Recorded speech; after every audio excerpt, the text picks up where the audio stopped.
Bonjour à tous, Dieu vous bénisse, dans le nom précieux de notre Sauveur Jésus-Christ, le merveilleux, en qui nous avons placé notre foi et notre confiance. Eh bien que Dieu vous bénisse abondamment. Hallelujah, praise the Lord, Jesus' name. Amen. Eh bien, je voulais parler de l'argent. Vous savez, on vit dans un monde capitaliste. Et si vous n'avez pas l'argent, ce sera très difficile pour vous. Nous sommes chrétiens, nous vivons dans un monde physique, mais aussi dans un monde spirituel. Dieu nous a donné tout ce qu'il faut pour pouvoir vivre, mais on vit dans un monde où tu as besoin de travailler pour avoir l'argent afin de subvenir à tous tes besoins. Dans ce monde, si tu n'as pas l'argent, les gens ne te respectent pas. Les gens te parlent différemment. Les gens se comportent bizarrement envers toi. Mais si tu as l'argent, les gens te respectent, les gens te parlent différemment. Tu as le pouvoir d'achat et les choses sont différentes pour toi parce que tu peux voyager quand tu veux, tu peux te reposer quand tu veux, tu vas acheter ce que tu veux.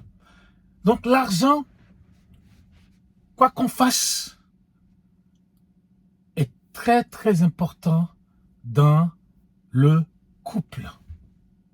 Sans argent, un couple ne peut pas fonctionner. Tu as beau être le plus beau du monde, mais si tu n'as pas l'argent, il sera difficile pour une femme de se marier avec toi. Si tu es le plus beau du monde, mais si tu es pauvre, on ne vit pas d'amour et d'eau fraîche, mon frère. On ne vit pas d'amour et d'eau fraîche. Non, quand tu as des enfants, si tu n'as pas l'argent, ce sera difficile à tes enfants même de te respecter. S'il ne peut pas aller en vacances, si on ne peut rien leur acheter, il ne peut pas aller faire des sorties, s'amuser, ce sera très difficile. Nous voulons voir aussi la parabole des talents. Un homme qui va en voyage, il donne 5 talents, c'est-à-dire un peu comme des pièces d'or à une personne. Et cette personne va faire prospérer ses 5 talents, il gagne 5 talents. À un autre, il donne 2, il va faire prospérer, il gagne encore 2. Et à un, il donne 1, et il va creuser, il met le talent dans la terre. Et lorsque le maître revient, celui qui a 5, il dit au maître, eh bien, j'ai fait prospérer de 5, maintenant j'ai encore 5 encore, ça fait 10. Celui qui a 2, il va prospérer, il va faire prospérer, il a encore 2, ça fait 4. Mais celui qui a un seul talent, il va le chercher, il dit à son maître, voilà ce que...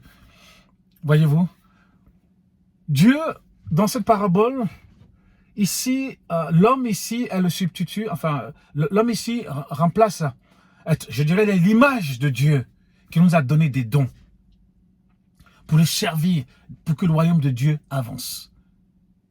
C'est ce que la parole de Dieu nous dit.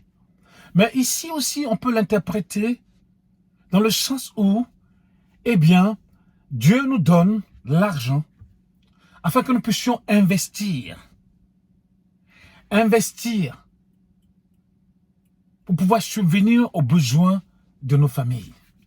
Vous savez, Dieu nous regarde. Vous pensez que Dieu ne nous voit pas? Dieu nous regarde. Dieu voit nos comportements. Dieu voit notre façon de penser. Dieu voit notre façon de faire. Et selon notre mentalité, selon notre façon de faire, eh bien, Dieu va nous donner certaines choses. La personne qui est fainéante, la personne qui ne veut rien faire, est-ce que Dieu va donner 5 talents? C'est impossible. La personne qui ne veut rien faire, est-ce que Dieu va donner 2? C'est impossible. Il est important de le savoir. On vit dans un monde où, si tu investis, eh bien, tu as le retour de ton investissement. Si tu n'investis pas, tu ne peux pas avoir. Tu ne peux pas prospérer. Dieu veut que nous prospérons à tous égards spirituellement. Mais il veut aussi que nous prospérons à tous égards financièrement. Oui, financièrement, nous devons prospérer à tous égards. Oui, parce que si tu n'as pas l'argent, ce sera difficile pour toi.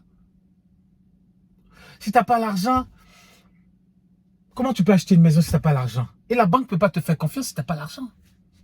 Parce que la banque regarde ton compte. Si ton compte est toujours vide, si ton compte, il y a toujours... comment je peux dire ça?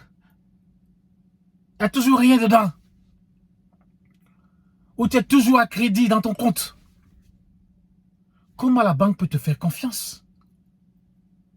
La banque, tu ne peux pas faire confiance si tu ne sais pas gérer déjà ton compte, tu ne sais pas gérer ton argent.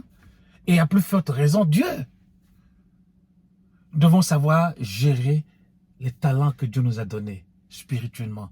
Savoir gérer les talents que Dieu nous a donnés, financièrement ce que Dieu nous a donné, notre argent, afin de faire prospérer cet argent, afin de travailler, afin d'investir. Et qu'en retour, eh bien, nous soyons bénis, afin que nous puissions bénir les autres. Quand Dieu nous bénit, c'est pour que nous puissions bénir les autres. Oui. Eh bien, si tu as l'argent, eh bien, ta femme sera encore plus amoureuse. C'est la vérité. C'est la vérité. Une femme qui est dans un foyer où il n'y a pas l'argent, il faut toujours compter les centimes, où on ne peut rien faire. Comment elle peut être amoureuse? Comment elle peut être à l'aise? Comment elle peut être heureuse dans ce foyer? Toi qui es un homme, si tu n'as rien, comment ta femme peut être heureuse dans ce foyer-là? Ou chaque fois qu'on te demande quelque chose, ah, j'ai rien, voilà ce que j'ai, il n'y a rien, et tout ça. Eh bien, toi, en tant qu'homme, tu dois savoir investir. Tu dois savoir, eh bien, te bouger. Il faut savoir se bouger. Celui qui a 5 talents, il s'est bougé. Il en a ramené. Comment il a fait pour ramener encore 5 talents? C'est parce qu'il s'est bougé. Il a investi. Il a investi dans son business. Et il a ramené 5 talents encore. Celui qui en a 2, il a ramené 2 encore. Mais celui qui a un seul talent, eh bien, il est allé le cacher quelque part. Que Dieu nous aide à ne pas être comme celui qui a un seul talent, qui va le cacher, et puis après, et qui n'apporte rien de plus au royaume, qui n'apporte rien de plus à sa famille, qui n'apporte rien de plus aux autres. Que Dieu nous aide à être des personnes qui apportent de plus au royaume de Dieu, premièrement. Deuxièmement, qui apporte plus à sa famille, je dirais. Parce que celui qui ne sait pas prendre sa famille, il est pire qu'un païen. Celui qui ne sait pas prendre soin de sa famille, de sa grande famille d'abord. Enfin, sa petite famille d'abord, excusez-moi. Ça dit sa femme, tes enfants, prendre soin d'eux. Parce qu'il ne faut pas faire l'erreur de prendre soin de la grande famille et tu ne prends pas soin de ta petite famille.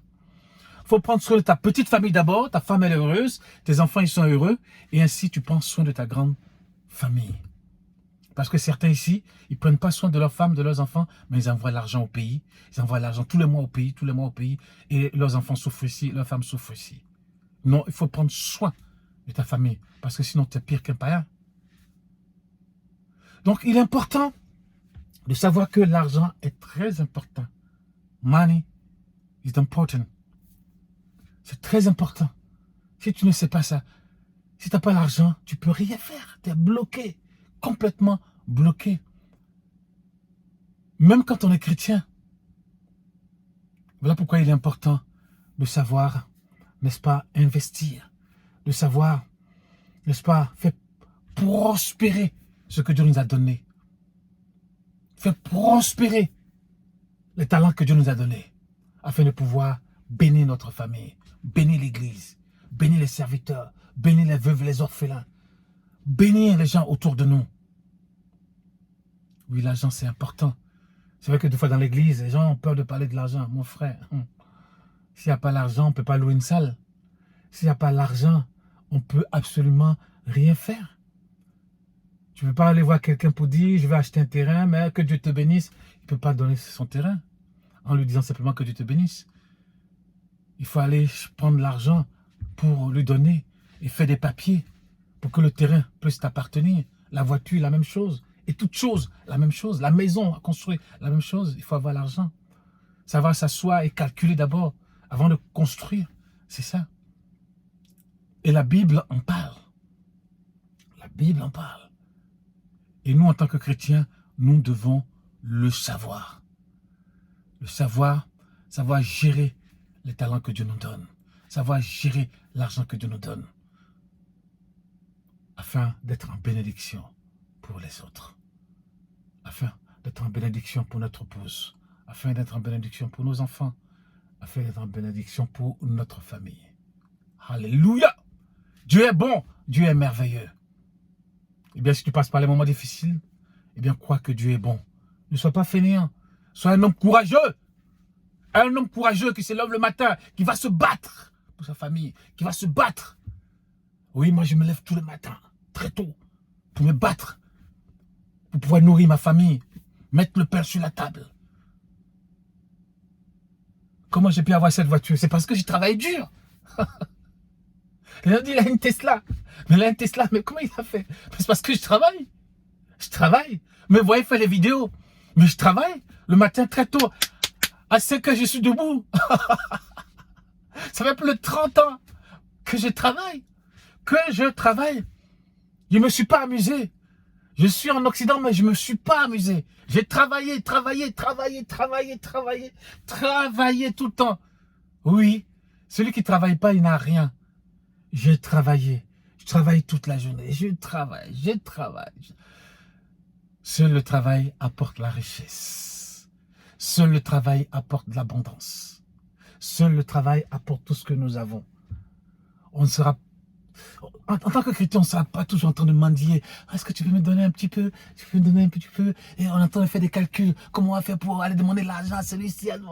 Et mon frère, commence à travailler pour que Dieu te bénisse. Commence à travailler. Fais confiance à ton Dieu. Et Dieu pourvoira à tes besoins. Dieu pourvoira aux besoins de ta famille. Et il faut travailler. Work. Travailler. C'est pas autrement. Sans le travail, on ne peut pas prospérer. Même quand tu investis, tu travailles. Il faut que tu gères ton investissement. C'est un travail. C'est comme ça. Même les riches, ils travaillent. Zuckerberg travaille. Elon Musk, il travaille. Bill Gates, il travaille. Même s'ils sont milliardaires, ils travaillent toujours. Il faut travailler pour pourvoir aux besoins de ta famille. Tu peux passer par le moment difficile, prie le Seigneur. Le Seigneur t'aidera. Mets ta confiance en Dieu. Et Dieu te bénira. God bless you. In the name of Jesus. Que Dieu te bénisse. Dans le nom puissant de Jésus. Mets ta confiance en Dieu. Et Dieu agira. Que le bonheur et la grâce t'accompagnent. Au nom de Jésus. Amen.